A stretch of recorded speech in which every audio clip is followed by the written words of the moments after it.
neste momento, Deus, através desta emissora, leva até você mais um programa de fé, com hinos, orações e uma palavra poderosa a seu favor. Fé para vencer o mundo. Somente crer, somente crer, tudo é possível, somente crer, somente crer, somente crer, tudo é possível, somente crer. Sonda-me, ó Deus, e conhece o meu coração. Prova-me e conhece os meus pensamentos, e vê se há em mim algum caminho mau, e guia-me pelo caminho eterno.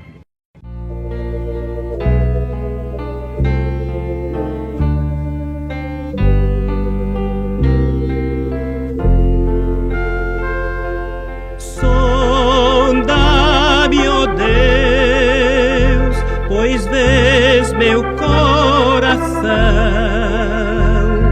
Prova-me, ó Pai, te peço em oração. De todo mal, liberta-me, Senhor. Também da transgressão que oculta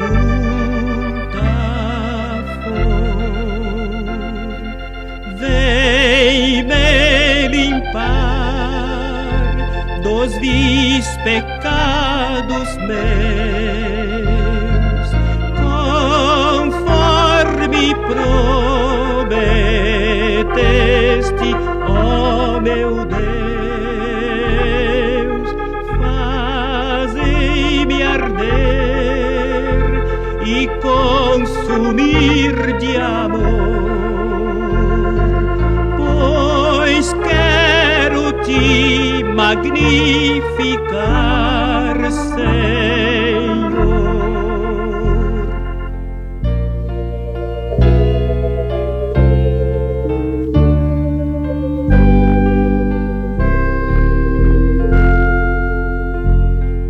Lá do alto céu o avivamento vem, a começar em mim, indo além.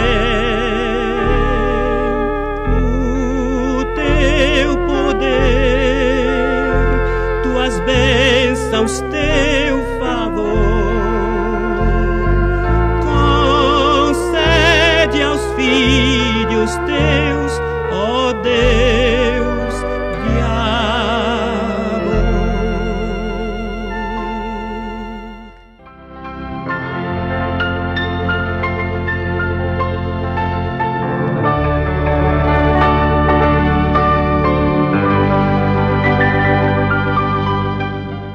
Vamos iniciar a nossa programação de hoje, a nossa mensagem de hoje, lembrando os nossos ouvintes de Atos dos Apóstolos, capítulo 8. Neste capítulo nós encontramos cura divina, maravilhas, batismo em o nome de nosso Senhor Jesus Cristo e o verdadeiro batismo no Espírito Santo.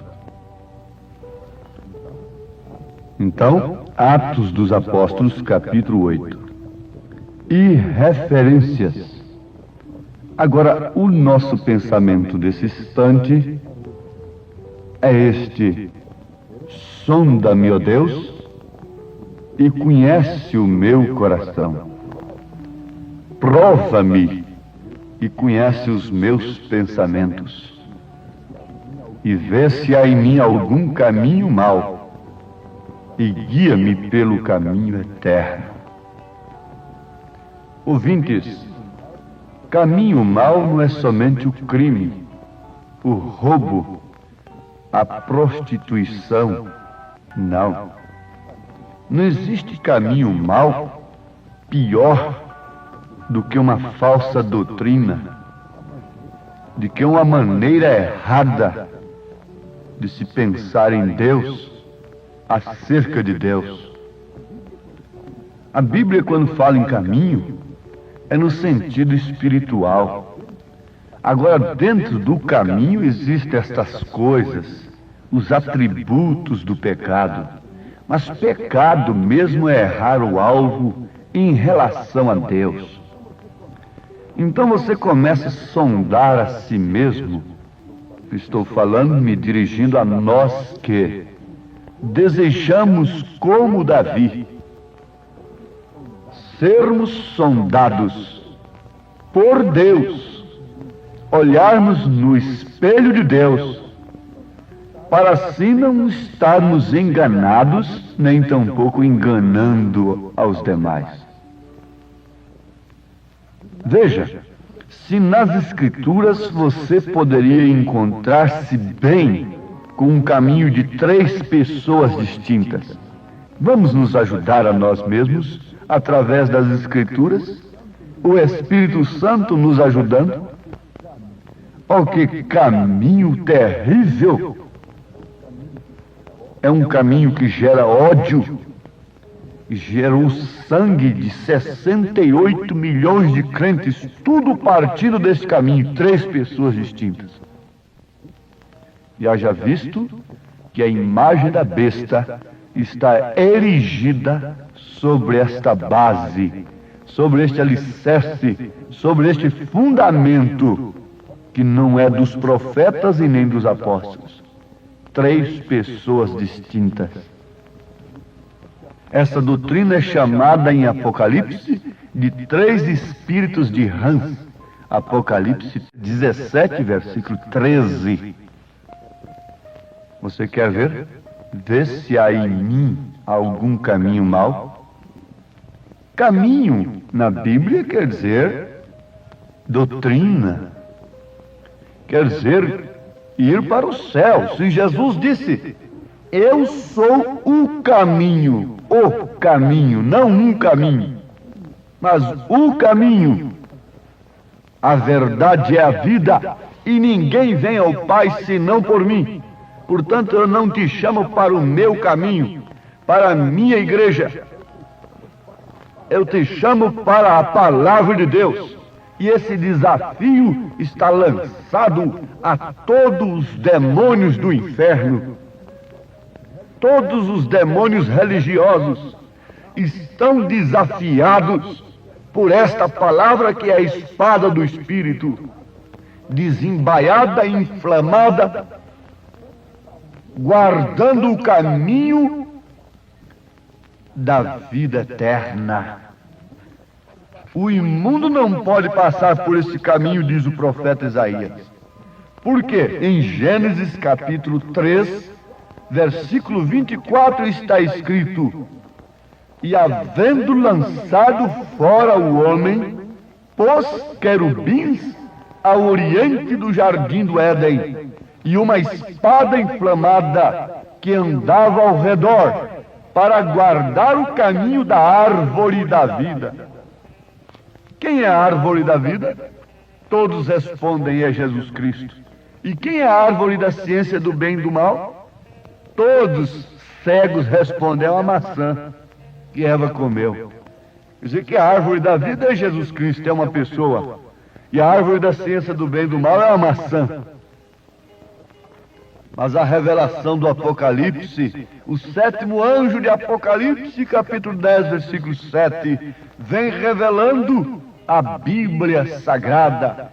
Então ela, a Bíblia Sagrada, revelada, é uma espada desembaiada contra todos os demônios do inferno. Eles foram derrotados pela palavra de Deus. Eles não suportam a palavra de Deus. Eles odeiam a palavra de Deus. Eles odeiam a revelação. Eles odeiam a revelação que Deus não são três pessoas distintas. Eles odeiam a revelação no nome de Jesus Cristo. Estou acusando os demônios. Não estou falando de ninguém, de pessoas. Estou falando dos demônios, de Satanás, Beelzebu e seus súditos. Ele ama, ele adora um culto lindo. Os demônios gostam de dedicar um culto como o de Caim. Aquele culto maravilhoso e lindo, cheio de aparatos, de dignidades e de tudo mais. Ele odeia o culto de Abel. Ele range os dentes contra o culto de Abel, porque o culto de Abel é um culto revelado, é sob a revelação, que não era fruta o pecado, não era maçã, não era legumes, mas era sangue. E ali estava um cordeirinho trêmulo, derramando sangue sobre o altar simples e humilde de Abel. E logo Caim, que estava adorando a Deus e não a Satanás, com um culto muito mais lindo do que o de Abel, se encheria daquilo que lhe era próprio, porque a reação de Caim mostrou de quem ele era filho. A reação dos fariseus, dos saduceus, dos sacerdotes mostrou que eles de fato eram sementes da serpente. A reação da falsa igreja matando os cristãos, derramando sangue, mostra que ela é falsa mesmo. Porque a verdadeira igreja nunca usa meios para se defender, meios naturais. Ela entrega tudo ao Senhor. Ela orou assim: ó Deus, ó Senhor, concede-nos ousadia para pregar a Tua palavra. Olha para as Suas ameaças, Senhor, e concede-nos ousadia para pregar a Tua palavra, enquanto Tu estendes as Tuas mãos para curar, fazer prodígios e maravilhas. A verdadeira igreja de Jesus nunca se organizou para tapar a boca de quem a perseguia, de quem falava mal dela. A igreja de Jesus nunca arregimentou representantes em camadas algumas para lhe defender, para prender a quem lhe acusasse, para matar a quem lhe acusasse. Mas a Herodias, a Jezabel, sempre fez isto. É uma característica perfeita da Jezabel, da Herodias. Nós estamos combatendo os demônios. Vamos, cristãos, todos são crentes, então vamos desembaiar a espada inflamada. O imundo não passa por este caminho, não entra nessa mensagem viva. Por quê? Porque há uma espada inflamada. Tem que morrer para o mundo, tem que viver para Cristo. O Espírito Santo tem que ser o tema principal do crente. É no cantar, é no falar, é no pensar, é no andar, é no trabalhar. O tema principal do cristão é Cristo. É Jesus Cristo, porque o tema principal da Bíblia é Cristo. Não há outro tema na Bíblia Sagrada a não ser Jesus Cristo. E se ela está em nós, se as minhas palavras estiverem em vós, disse Jesus, se ela está em nós, o nosso tema principal tem que ser Cristo em todas as nossas maneiras de viver. O tema principal de Abel foi Cristo, foi o Cordeiro. O tema principal de Enoque foi Deus, foi Cristo. Por isso Deus o tomou para si. O tema principal de Noé foi a arca, foi a salvação, foi a obediência às instruções do Senhor. O tema principal de Moisés foi o sinal, foi o cordeiro, foi o sangue nos umbrais das portas.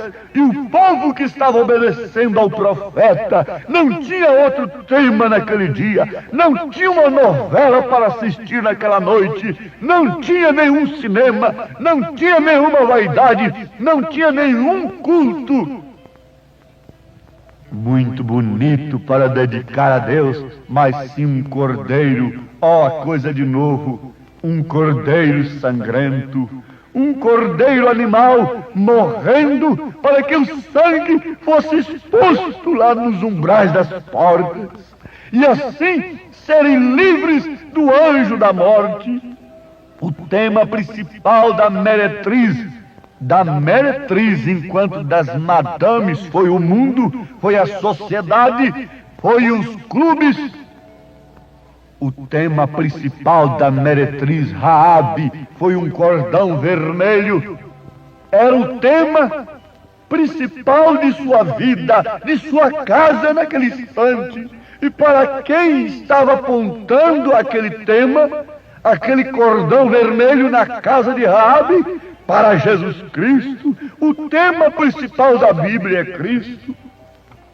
Nós poderíamos vir através do Velho Testamento e depois adentrarmos ao Novo Testamento e chegarmos até o fim do Novo Testamento, encontrando que o tema principal da Bíblia Sagrada é Cristo.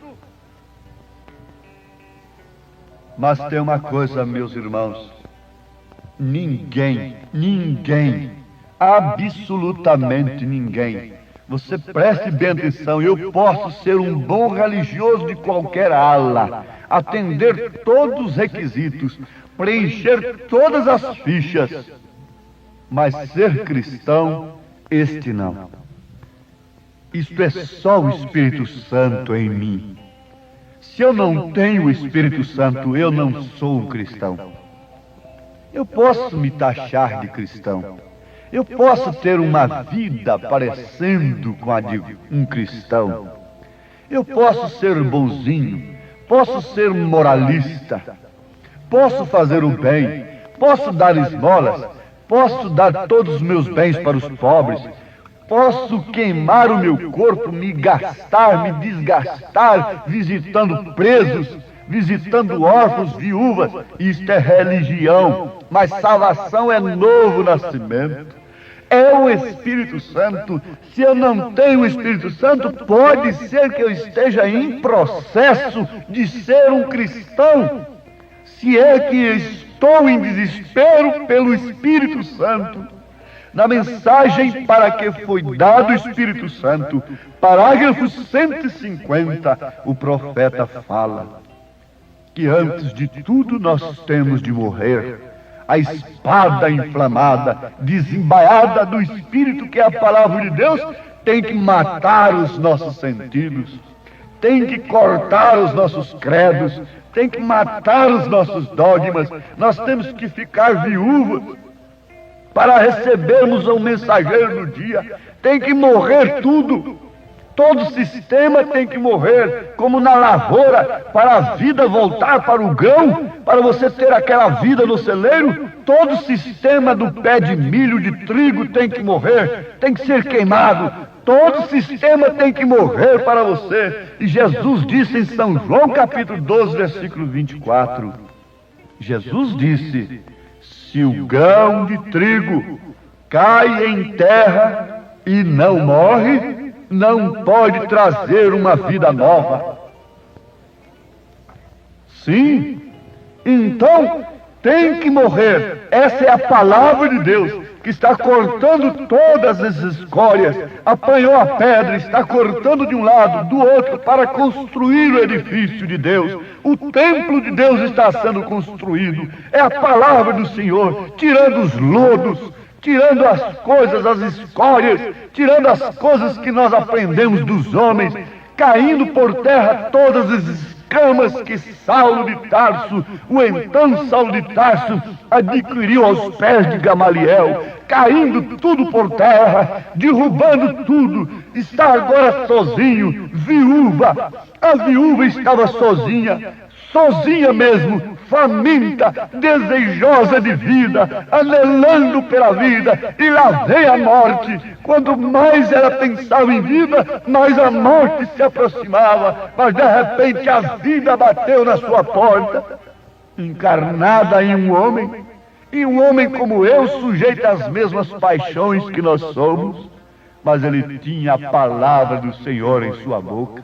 Depois ela disse: agora sei que tu és homem de Deus e que a palavra do Senhor está em sua boca. Sim, meus amados, para que foi dado o Espírito Santo?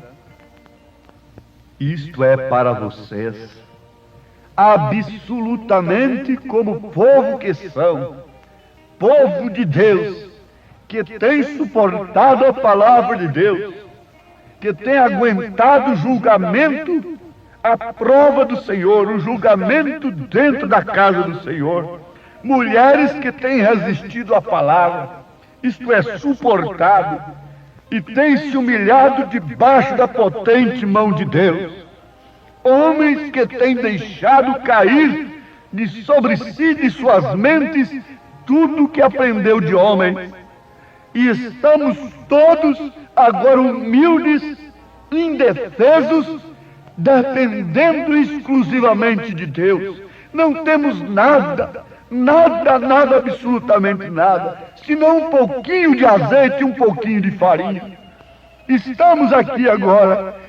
Agora isso é absolutamente para vocês que estão nesta situação. Saibam que é absolutamente essencial e necessário, obrigatório e apressante que você receba o Espírito Santo agora, porque senão você não poderá levantar-se na ressurreição. Porque senão você não poderá ser transformada no abrir e fechar de olhos.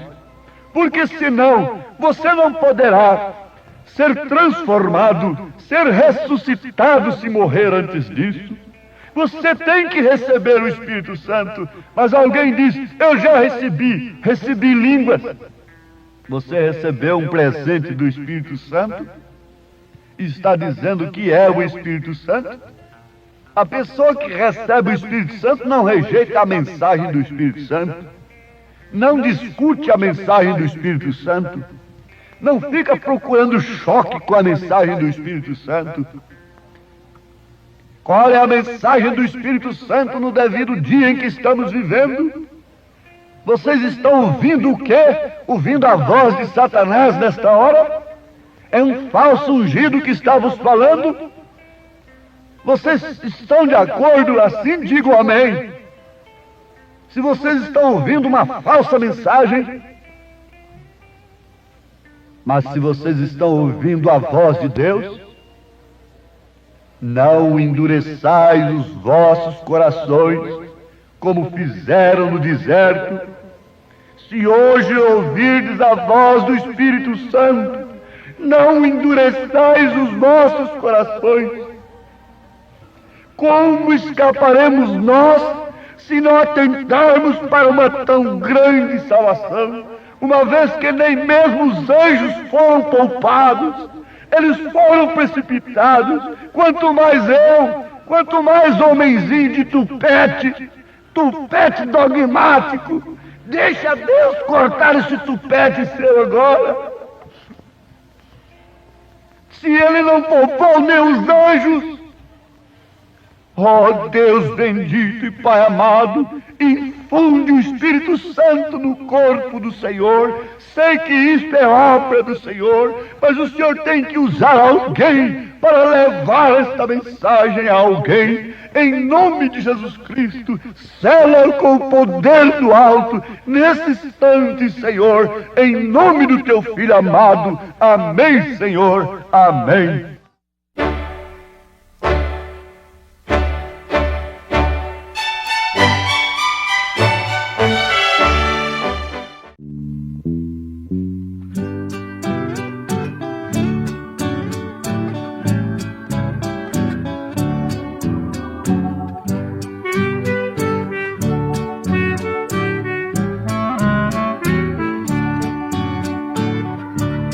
sou o caminho que acendo certinho da terra para os céus. Por mim o perdido será conduzido à glória de Deus. Eu sou a verdade de paz e bondade, repleta de amor. E todo que crer em mim há de ter um lar de esplendor.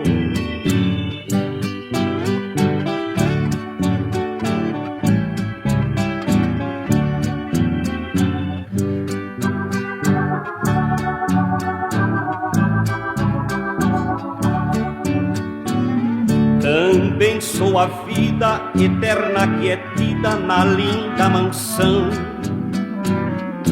O morto eu desperto, o errado eu acerto e dou salvação. Ninguém vai a Deus morar lá no céu se não me seguir, pois sou o caminho que acende certinho ao belo porvir.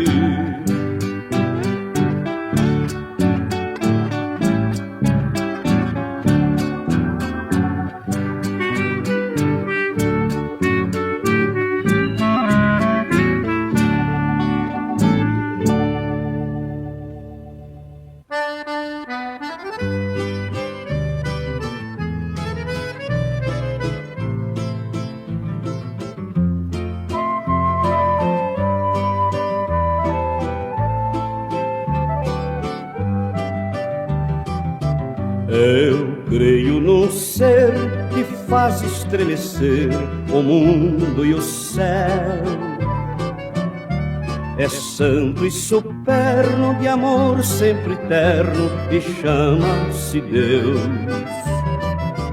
Eu creio num ser que teve o poder de anjos criar, em uma expansão que a sua mansão os fez habitar. Eu creio num ser, senhor do poder, do tempo e progresso. O espaço formou e nele fundou o grande universo. Eu creio num ser que faz florescer os campos e os prados, acalma as procelas, dá luz às estrelas e paz aos cansados. Eu creio num ser que faz renascer as ervas do solo. O sol faz luzir e a chuva cair para sábios e tolos. Eu creio num ser fiel no dizer, no agir e no pensar. É justo e bondoso, é rei amoroso, ó glória sem par. Eu creio num ser que faz perecer o império do mal, destrói o pecado, humilha o exaltado, condena o carnal. Eu creio num ser que deu a morrer seu filho Jesus, o qual padeceu, seu sangue verteu por nós lá na cruz. Eu creio num ser que ensina a vencer a vil tentação, com força capaz detém Satanás na eterna prisão.